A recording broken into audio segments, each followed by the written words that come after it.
You had one of my favorite moments on our show that was spontaneous, where you were we were chatting together on the show. You were paneling, you were talking, and suddenly there was a lull in the conversation. Things got quiet for just a second, and you looked around and you said, "Where is our waiter?"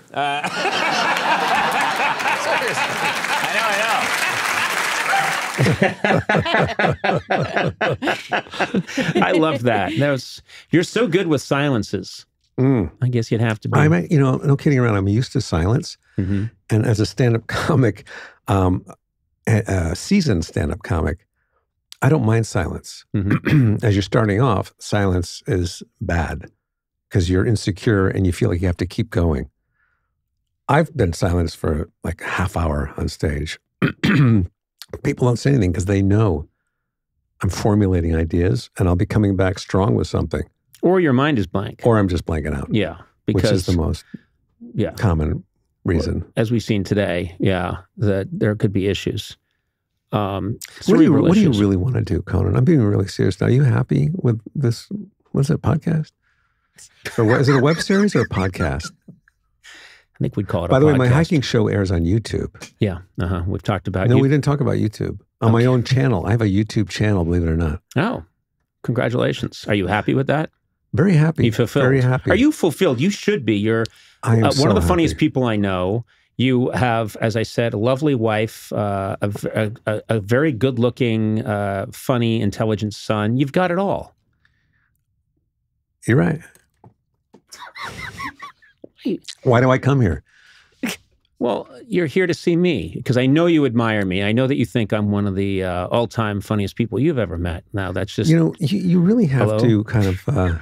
you really have to assess the situation. I have everything, yet I drive across town to come here because I worry about you. Oh, what are you worried about? Stress, your stress level. Have you had what's your blood pressure? Oh, my blood pressure is very good. I don't know the numbers. Because you're taking like 20 pills, right? No, I don't have high blood pressure. I went to my doctor a couple of days ago. True story. He took my blood pressure, and this is what they always say. Wow, nice. That's what doctors always say about my blood pressure. I have very good blood pressure. What's bad about you?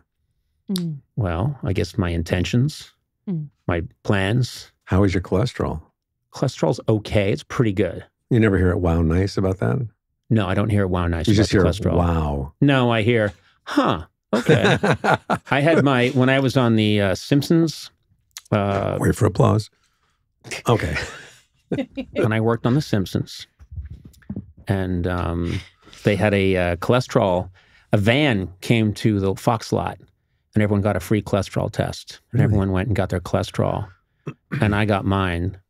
I was, I think, 24. It was so high that the nurse offered to walk me back to the office.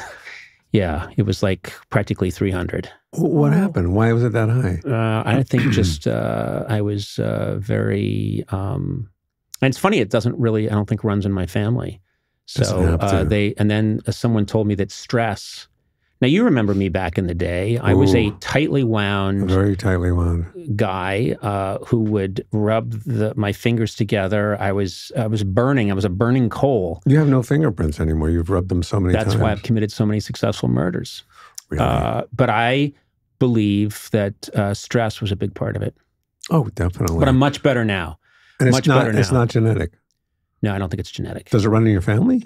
No, I said that earlier and you weren't listening. What is the age? So we're talking about life and disease, so I'm not just springing a different topic on you.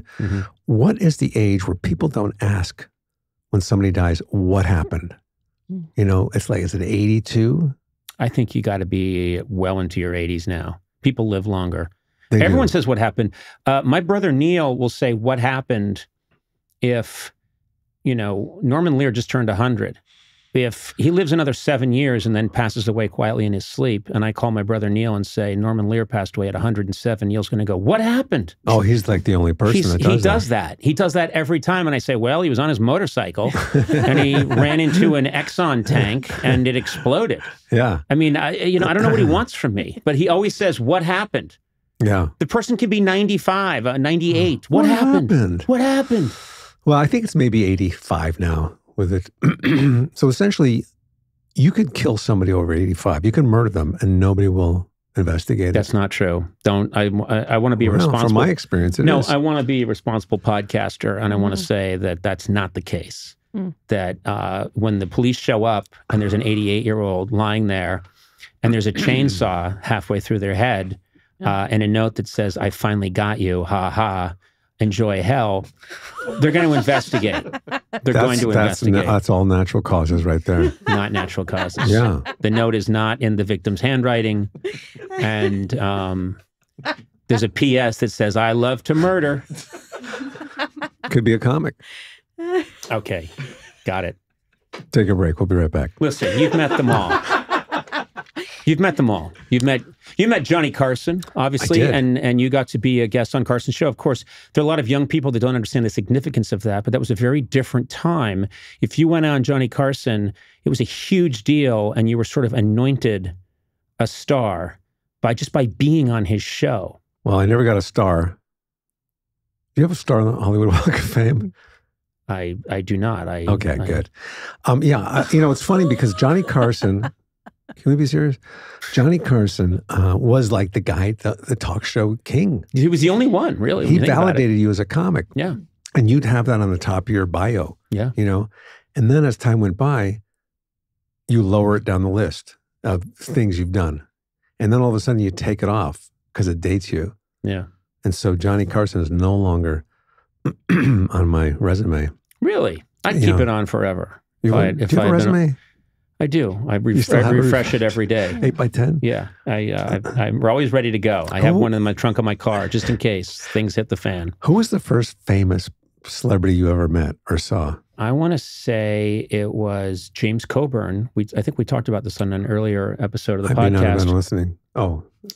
I was a kid, and he was James Coburn. He was the best. Was shooting a movie. Charades? No, he was shooting a movie. Just trying to help you. You're not really. And they were shooting a scene outside my dad's hospital, and my dad brought us all down to watch. And why was your dad in the hospital? What did he have? He's a doctor. Oh, he's a doctor. Yeah, he had a career there. That's what he had. And my dad was in the hospital, clinging to life. Saw James Coburn, and he was the doctor. dragged himself out of the hospital, and made us all come, and then went back to his operation. But anyway, we watched James Coburn. He had to walk up to a car, and all he had to do was open the car door and get in. And he went to do it, and the car door was locked. And he couldn't get in. And then I watched the crew spend 45 minutes with a coat hanger trying to open it. And I thought, this is the business I want to be in.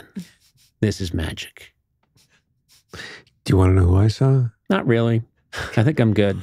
Do you notice when somebody asks you a question, they really want you to ask them it back? Oh, I know. I don't care who you saw. No, I'm going to play along. Like sometimes somebody will say, well, I'll get to it. Sometimes somebody will say to me, what do you, if you can improve anything with me, what do you think it should be? What they really want to say is, I'd like to improve some things about you. Ask me to, what you would like. The first celebrity I've ever seen, or famous person, was John F. Kennedy, believe it or not. How'd you see John F. Kennedy? I was probably 7 at the time, and we lived in Germany, and he was, I guess, on his way to Berlin, and he was in... to give the famous speech. Yeah. Ich bin in Berliner, yeah. Why do you keep interrupting me? See, what goes around comes around. So we were at this Air Force base because we knew he was going to be there, and everybody was there. And he drove by in that Lincoln, that convertible Lincoln. He was waving, and we actually have a movie, an 8mm of him. You're kidding? Yeah. Color or black and white? We colorized it. Nicely done. Nicely done. With crayons. Now let me finish. Crayons. Did you say crayons? Crayons. Crayons. Crayons. No. What is wrong with you? It's crayons. How do you say OFTEN? Often. Often. No. It's often. No one says that. How can it be crayons and not often? Okay, I'm going to... The second celebrity I saw was Cary Grant at the JFK. He was on the back of a golf cart. Oh, I thought you said he was chasing JFK. You thought I said because you weren't listening again. I thought JFK drove by, and then Cary Grant was running behind him. Hold on a minute, JFK, it's me, Cary Grant, Judy. Give a fella a lift.